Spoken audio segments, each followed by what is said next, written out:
Hello and welcome to my channel.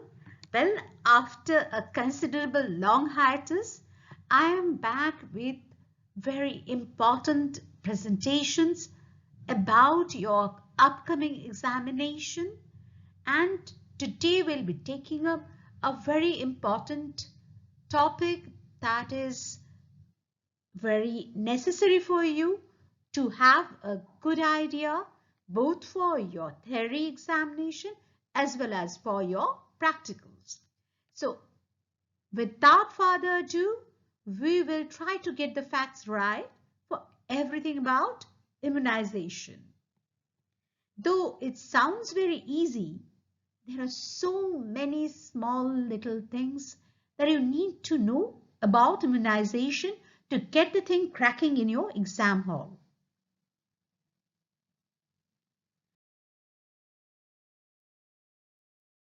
So we will start with vaccines and more.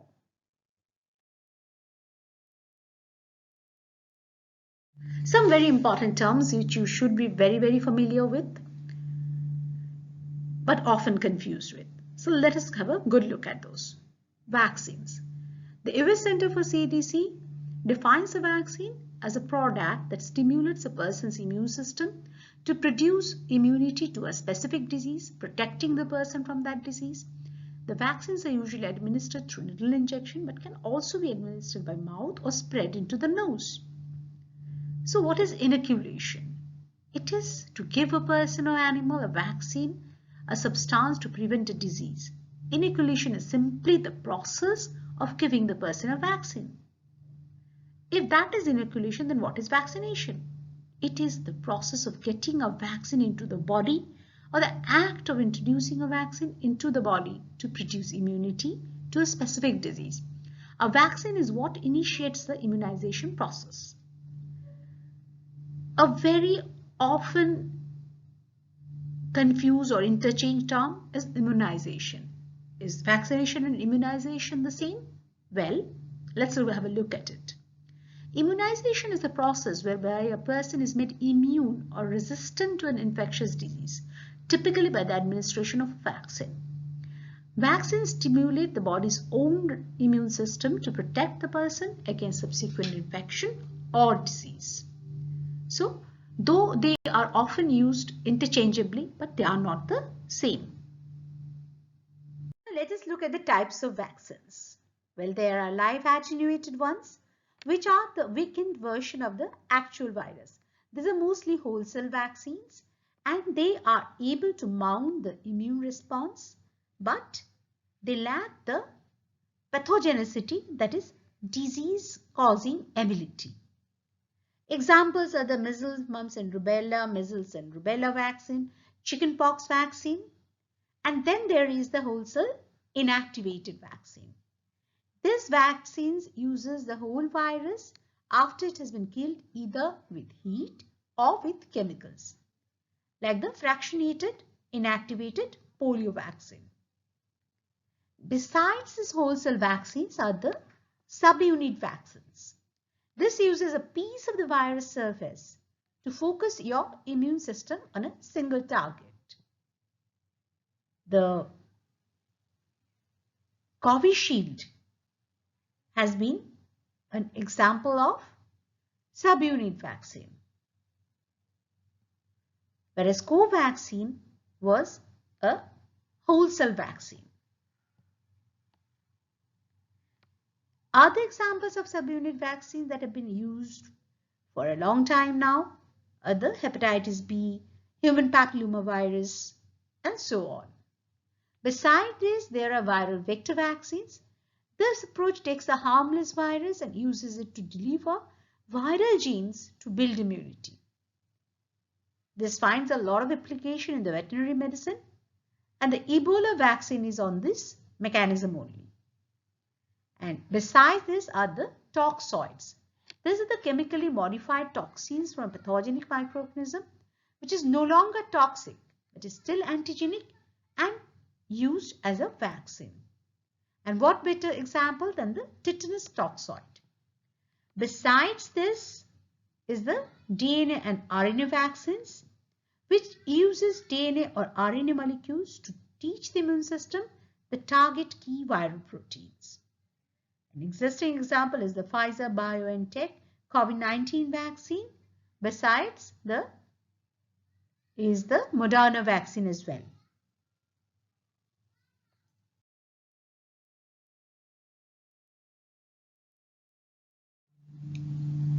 Well, thanks to COVID-19, we are quite familiar with this vaccine life cycle, the trials and tribulations that a vaccine undergoes right from the word go when it is conceived to be, at the very basic research level. The vaccine development starts from the basic research level till it is discovered, undergoes preclinical studies, then it is submitted at the investigational new drug application section, then it undergoes the clinical trials, the phase 1, the phase 2, the phase 3. The phase 1 is about the safety trials, the phase 2 is about its effectiveness, and phase 3 is about both safety and effectiveness is tested out. And then it is submitted to the biologics licensing application. Once the licensing is through, then it goes through Food and Drug Administration approval and review. And when the FDA approves of a new vaccine, at this stage, the Advisory Committee on Immunization Practices reviews it.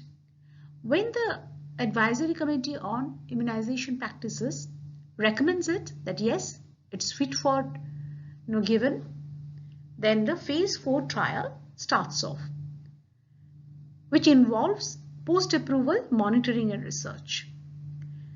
The safety monitoring for serious unexpected adverse events is carried out, which is under the supervision of CDC and FDA. And the vaccine has to pass this to finally be integrated into the normal vaccination routine system. Regarding our COVID vaccine, our own national, Covishield and Covaxin, they are all in the phase 4 clinical trial.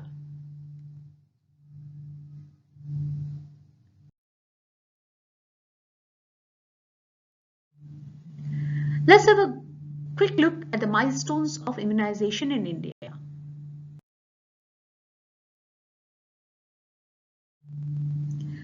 It started way back in 1978 with the Expanded Program of Immunization or EPI, followed by launch of Universal Immunization Program or UIP in 1985. In 1992, it was brought under the Child Survival and Safe Motherhood or CSSM program. 1995 had the first National Day for Polio. 1997 saw the UIP under the folds of Reproductive and Child Health Program or RCH. 2005, it was merged with the National Rural Health Program.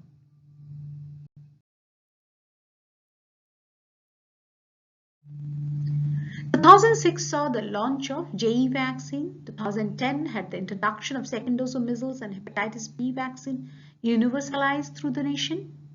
2011 had introduction of pentavalent vaccines. 2012, a year of intensification of routine immunization. 2013 has the launch of open vaccine vial policy, which we'll be discussing shortly. Then 2014 saw the launch of Mission Indradhanush and India was declared polio-free. Well, about the Mission Indradhanush, I'll be taking up when I'll be sharing with you the video regarding the national health programs.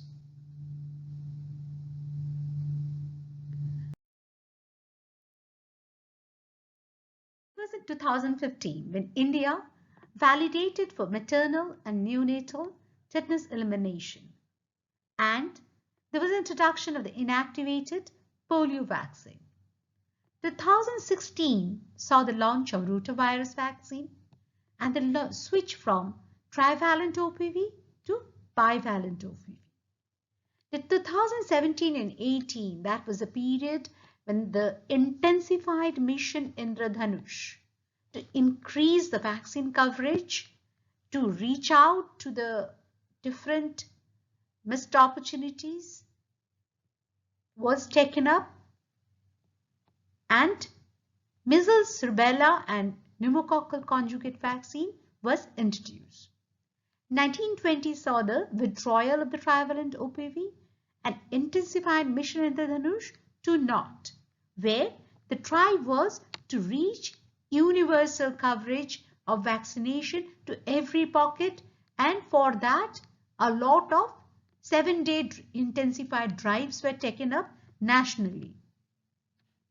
2020-21, it saw the replacement of the tetanus vaccine with the TD vaccines.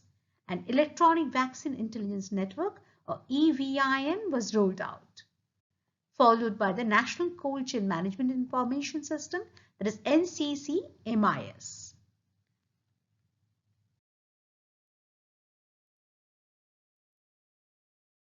So after that, we come to the National Immunization Schedule in India, and without knowing it, you just shouldn't appear for the examination because it is that important.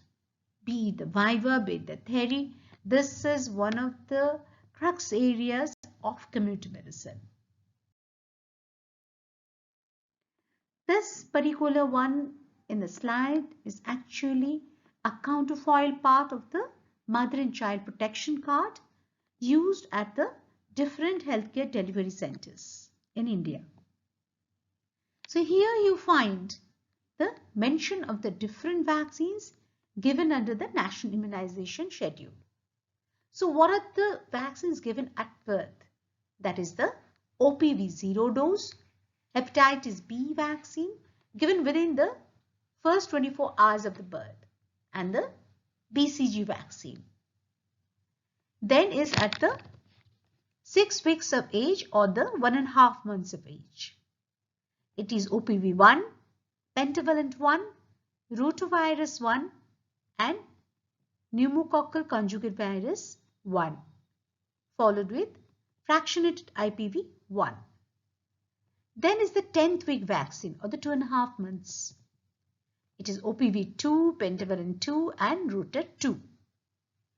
In the 14th week or 3.5 months of age, it is OPV 3, pentavalent 3, rota 3, PCV 2 and FIPV 2. At 9 months of age, we have now the MR1, that's measles rubella 1. Earlier it was only measles, but now for some time it is presently MR1, that is measles rubella, a combined vaccine. And then is JE1, that's for Japanese encephalitis. Then vitamin A1, that is 1 lakh international unit given at this age, and PCV3. 16 to 24 months, we have a lot of booster doses in the form of DPT booster 1, second dose of vitamin A, which is now 2 lakh international units. And this is usually followed up at 6 months of interval till 5 years of age. And total 9 mega doses are given. Then is MR2, JE2 and OPV booster. At 5 to 6 years of age, it is the DPT, and of late all these has been kind of replaced with TD. In 10th year, TT is also presently replaced with TD to take care of the weakened immune response of diphtheria in the older community, and same in case of 16 years of age. As you can see, this is one of the latest Ministry of Health and Family Welfare advertisement for the measles and rubella vaccine, which is starting from the age of 9 months and can be given to 15 years of age.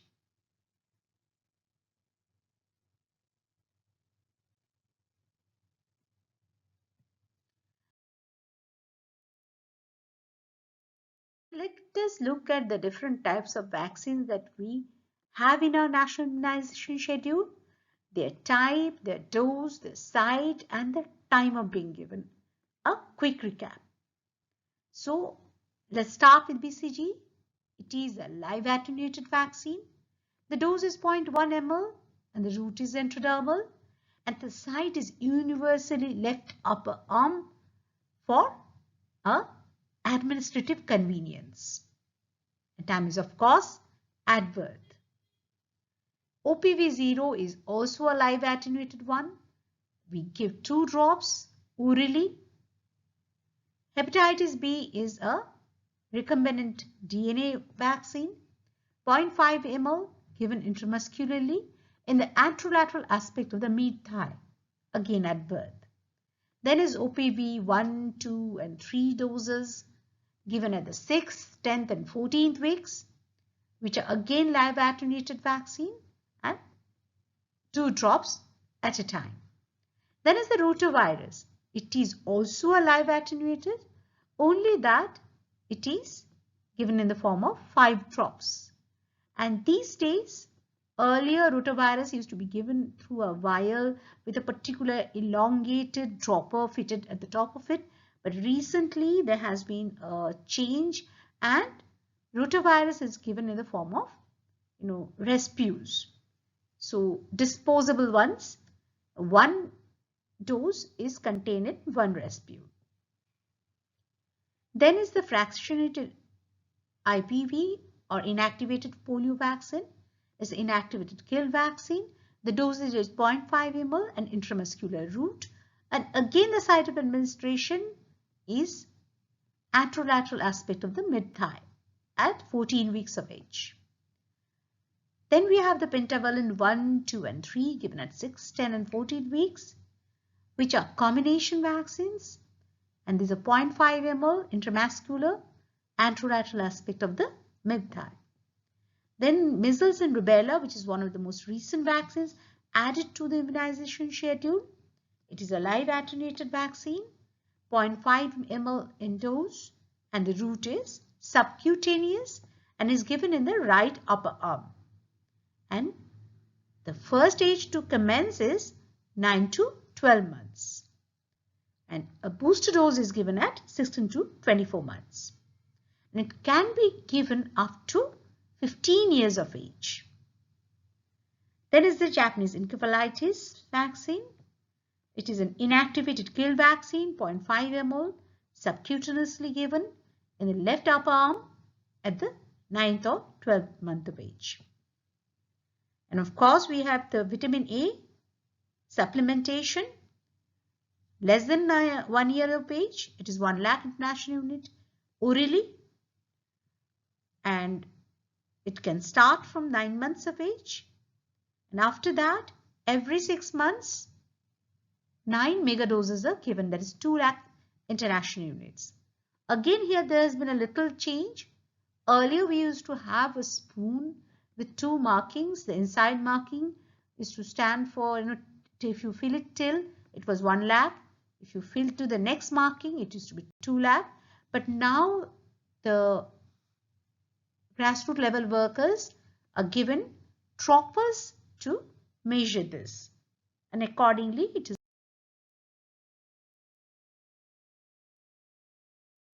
The DPT booster is also similar fashion, a combined vaccine given in the anterolateral aspect of thigh at the age of 16 to 24 months. MR2 is also given at the same time at the right upper arm. The OPV booster is also similarly given at the same time, and the J booster too. The vitamin A booster dose, that is the first 2 lakh international unit, is also from the same time period.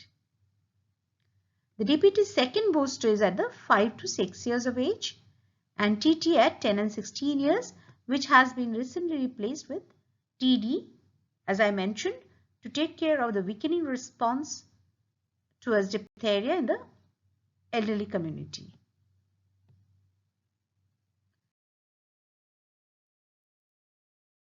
So there are certain important terms apart from the ones that we already discussed. That is catch-up. That is, any immunization given after the recommended age is called catch-up immunization.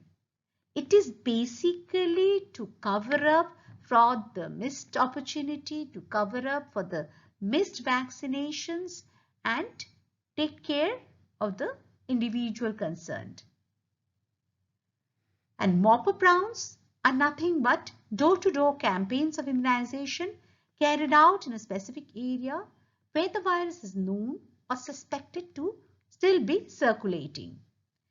Other criteria being if it is a very highly populous and high population mobility zone with poor sanitation and low routine immunization coverage, then also it is recommended to take up mop-up campaigns. The ring immunization again is for vaccination of susceptible individuals in a prescribed area around an outbreak of infectious disease. So that to create a ring of protection. Herd immunity, which is often, you must have heard this a lot of times while during, COVID-19 pandemic was in full rage, that if it is applicable or if it is not. So this is nothing but a form of indirect protection from infectious disease that occurs when a large percentage of a population has become immune to an infection, and they thereby provide a measure of protection for individuals who are not immune. So basically, guarding those non-immune individuals by a ring or group of immune protected individuals. Then another term very important for you to know is the AEFI, that is adverse events following immunization. So any untoward medical occurrence which follows immunization and which does not necessarily have a causal relationship with the usage of vaccine is AEFI. This adverse event may be any unfavorable or unintended signs, abnormal laboratory findings, symptoms, or diseases.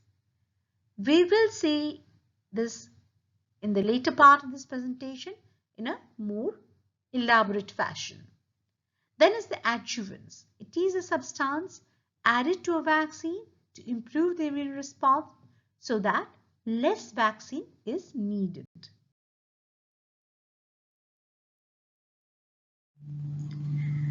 Again, a very commonly asked question in the Viva table and often missed by the students. Which is the most heat sensitive vaccine? Which is the most cold sensitive vaccine? What are the vaccines that are heat sensitive? What are the vaccines that are cold sensitive? So let's have a good look. Heat sensitive vaccines, most is of course high up in the ladder is the oral polio vaccine, followed by BCG, chickenpox, MMR, hepatitis B, and DT, IPV, and HEP are the least heat sensitive. So automatically that brings them on the top of the cold sensitive vaccine, the T group of vaccines, followed by IPV, HEP, Hep B, MMR, and it's just a reverse cycle.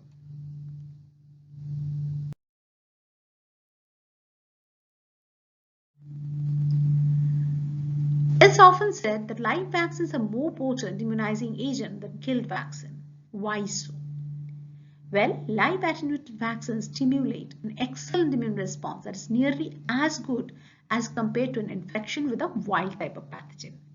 Then the live microorganisms provide continual antigenic stimulation, giving sufficient time for memory cell production. In the case of viruses or intracellular microorganisms, where the cell-mediated immunity is usually desired, attenuated pathogens are capable of replicating within the host cells. Whereas killed vaccines or inactivated whole cell vaccines may not always induce an immune response to that degree, and the response may also not be very long-lived one. Several doses of inactivated whole cell vaccines may be required to evoke the same kind of sufficient immune response. Hence, of course, it emerges clear that live vaccines are more potent immunizing agent than killed vaccines.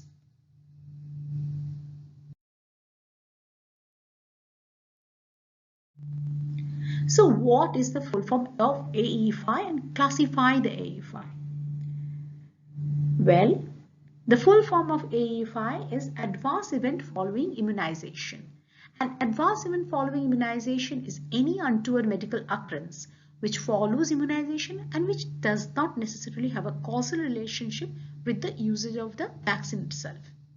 This adverse event may be any unfavorable or unintended sign, abnormal laboratory finding, symptom, or disease. So let's look at the cause-specific definitions of AFI.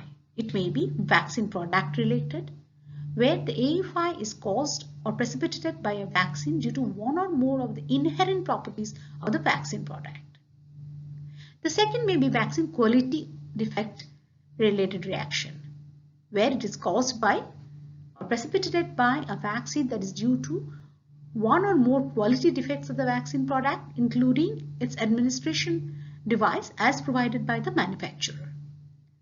The third one is the immunization error related reaction, where it is caused by inappropriate vaccine handling, prescribing, or administration.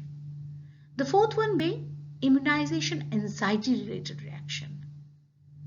And the fifth is coincidental events, that is caused by something other than the vaccine or its product or its quality or immunization error or even anxiety. So let's look at some of the examples concerning each of these categories. The vaccine product related reaction, an example could be an extensive limb swelling following DTP vaccination.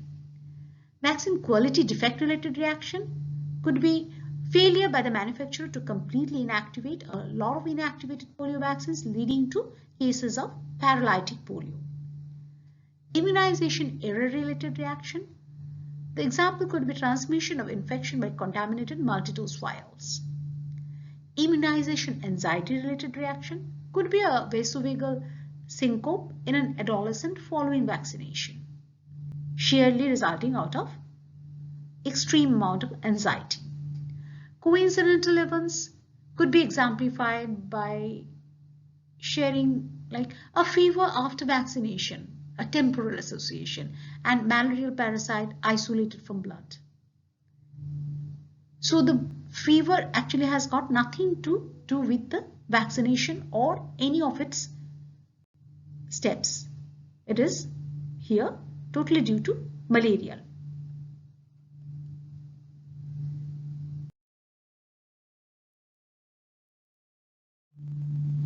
Now let's look at a very important policy concerning vaccination, that is the open vial policy.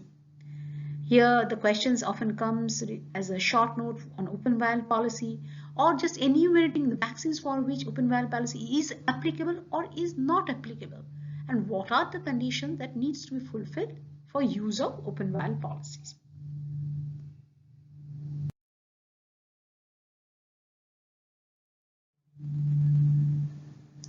This open vial policy pertaining to open vials refer to multi-dose vials of OPV, DTP, TT, DT, hepatitis B and liquid formulations of hip vaccines from which one or more doses of vaccine has been removed during an immunization session, which may be used in a subsequent immunization session for up to a maximum of 4 weeks, provided that all of the following conditions are met.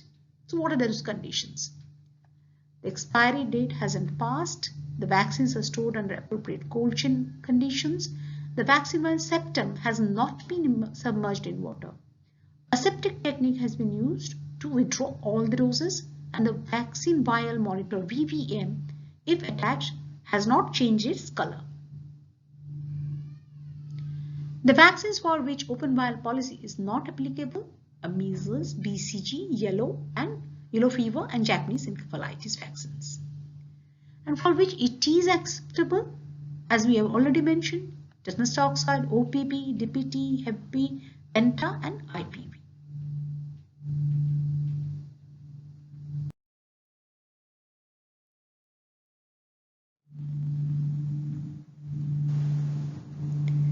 Now the next question is pertaining to the influenza vaccine. Why is it difficult to make an influenza vaccine?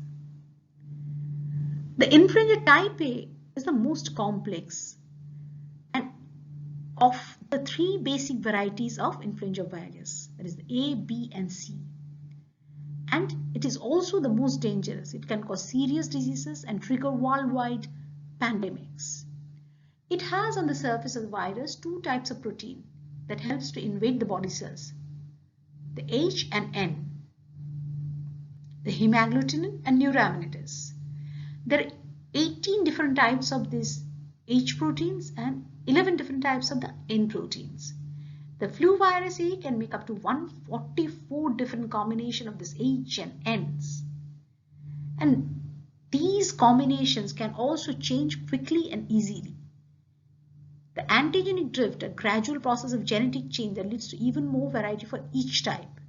An antigenic shift involves different types of virus can also combine the genetic material to make a new subtype. This is called the antigenic shift.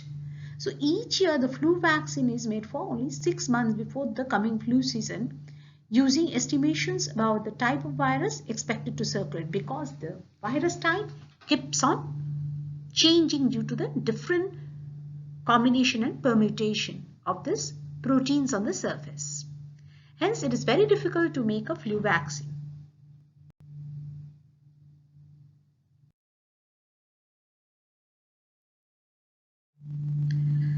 Now we'll end this particular section with a little bit of know-how about the cold chain. You need to know what is a cold chain, how it functions, and what are the logistics involved.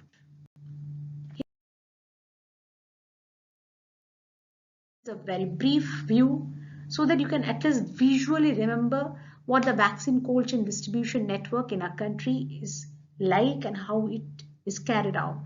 Right from the vaccine manufacturer's side, it is taken through air transport to the primary store. Throughout, the temperature is maintained, and it goes through insulated vans to regional vaccine stores. Again, through insulated van, it is carried to the district vaccine store, and it is carried to the CHC, PSC level, and from there through vaccine carriers where the temperature is maintained between 2 to 8 degrees Celsius. It is taken to the vaccine posts and through the sub-centers and reaches the target group finally. So that was a pretty long session. Hope it benefits you all. I'll soon be back with some more important topics relevant to your examination. Well, regarding the equipments of cold chain, the ILR 300 liter, it is placed at the regional and district headquarter level and maintains a temperature of +2 to +8 degrees Celsius. And largely BCG, pentavalent vaccines, measles, tetanus toxoid, and Hep B are kept in it. The deep freezer, which is usually of 300 liter, it's again kept at the regional and district headquarter level, but the temperature maintained is -18 to -20 degrees Celsius. And here, the most heat-sensitive vaccines, OPVs, are kept along with the ice packs. The ILR 140 liter is kept at the primary health center level, and it maintains a temperature of 2 to 8 degrees Celsius, with BCG, pentavalent, measles, TT, and Hep B being kept here. The deep freezer, which is 140 liter, is also provided at the PHC level, and it maintains a temperature of -18 to -20 degrees Celsius, and the ice packs are largely prepared here. Now, a very important aspect that you need to be very conversant with regarding vaccination is knowing the dropout rate. The dropout rate is found by comparing the number of infants who started the immunization schedule with the number who completed it. One of the major indicators for calculating the dropout rate or the BCG measles dropout rate, which is the percentage of children who dropped out of immunization schedule between BCG dose and the measles dose. Here the numerator is the total number of children between 0 to 11 months who are given BCG immunization minus the number of children given measles. And the denominator is the number of children who were given BCG. And the multiplying factor is 100. It is suggested level at the state and district. And the periodicity of indicator is usually annual. Another annual indicator is the pentavalent 3 measles dropout. which again is the percentage of children who dropped out of the immunization schedule between pentavalent 3 and the measles dose, and calculated like the one before. Pentavalent 1 to 3 dropout rate is also very important, which reflects the percentage of children who dropped out of the immunization schedule between pentavalent 1 and pentavalent 3. The rationale behind these dropout rates, if we try to elicit, we'll find that a high dropout rate means that either quality of immunization services is very poor or the mothers have poor access to immunization services. A negative dropout rate can occur if there is a stock out of early vaccines and a good supply of the late vaccines. Some of the actions to consider to ensure that we are able to deal the dropout rate better are ensuring best possible quality of immunization, child tracking with immunization cards, behavioral change communication to mothers on importance of finishing immunization course, and ensuring constant availability of vaccine. Some of the immunization coverage indicators, one of the major ones is the measles coverage rate. That is the percentage of live births that receive measles within 1 year. And some more, the full immunization coverage rate, which is of prime importance, and it reflects the percentage of children aged between 9 to 11 months who have been fully immunized. That is, the given 1 dose of BCG, DPT 1, 2, 3, 3 doses of polio, that is OPV 1, 2, 3, and a dosage of measles. Here the denominator is the estimated children below 1 year, and the multiplier factor is of course 100, and it is both annual and semi-annual level of indicators. The BCG coverage rate is also one of the important immunization coverage indicators, which reflects the percentage of live births that receive BCG within 1 year. Another very important thing which often comes in an exam asked in your viva is the Vaxil vial monitor. It's a label containing a time temperature sensitive material which is placed on a vaccine vial to register cumulative heat exposure over time.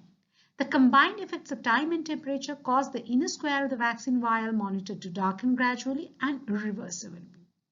A direct relationship exists between the rate of color change and the temperature. The lower the temperature, the slower the color change, and the higher the temperature, the faster the change. The VVMs do not directly measure the vaccine potency, but they do give information about the main factors affecting the potency, that is the heat exposure over a period of time. The VVM doesn't register information about freezing factors that may contribute to the contraindications. And the VVMs were first used with OPV during 1996, and they have now been delivered with more than 1.5 billion doses of OPV to more than 80 countries. So let's look at the VVM. When the outer circle is much darker than the inner square, the stage 1, it is called a good stage, and they are absolutely good to utilize. Second is a stage 2, when the outer circle is still darker, but the inner square has darkened a bit. It is still good to use. But stage 3, when the inner and outer circle are of the same color, or the inner square is darker than the outer circle. In both the stages, it is bad, and one should not be utilizing such vials.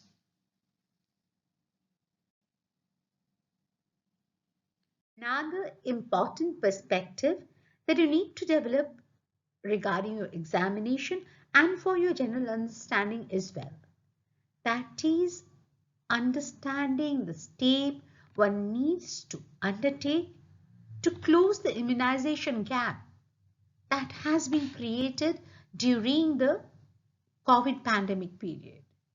So post-COVID pandemic, closing the immunization gap and how to do it is one of the very important aspects that you should be conversant with. In the long question, even you may be asked, as a BMH, how you would, address this immunization gap due to this COVID pandemic. So This actually has led to a significant immunization service disruption, and mass vaccination campaigns has been suspended to a great extent. Decreased access has happened due to the physical distancing and transportation reductions. The concerns by caregivers and health workers about COVID-19 exposure, the supply chain interruptions.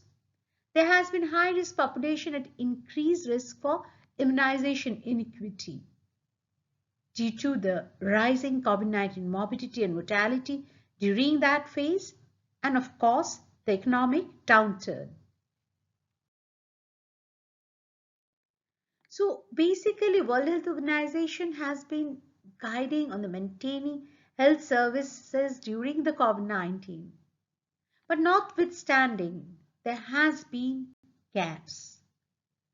So presently, when you are addressing this, one of the core issues would be prioritizing immunization as a core health service, maintaining ongoing routine immunization alongside. And a major plan would be for catch-up vaccination. As I have mentioned, catch-up vaccination is for all those missed opportunities of vaccination and to cover it up as early as possible, and to implement this in parallel with the routine ongoing services. Then, according to the different assessment of risk situation, establish a catch-up vaccination policy and schedule accordingly, followed by ensuring availability of vaccines and its adequate supply at the right time, with a health worker pool that has the right knowledge and are trained adequately. That is, the capacity building is up to date to deliver the catch-up vaccination. Besides, all the data system, the tools, the recording and reporting practices needs to be updated and modified. And one has to adapt to the communications and community engagement to build support among the community and incorporate additional strategies to identify and reach the missed individuals. So these are the basic steps that you need to undertake to ensure the catch-up vaccination and cover up for the missed opportunities and address the immunization gaps.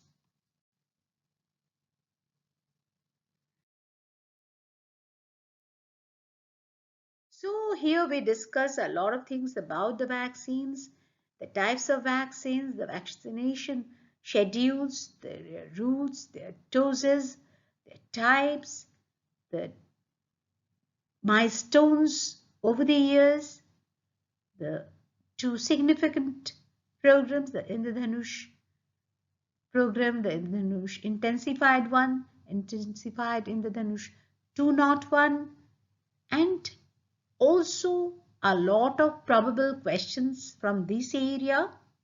Hope this is of use to you. If you like this video, please give it a big thumbs up. And if you are still new to this channel, do like, comment, share, and do not forget to subscribe to my channel. Subscription is totally free. So what are you waiting for? Come and join my community medicine family. Thank you so much for being part of this journey.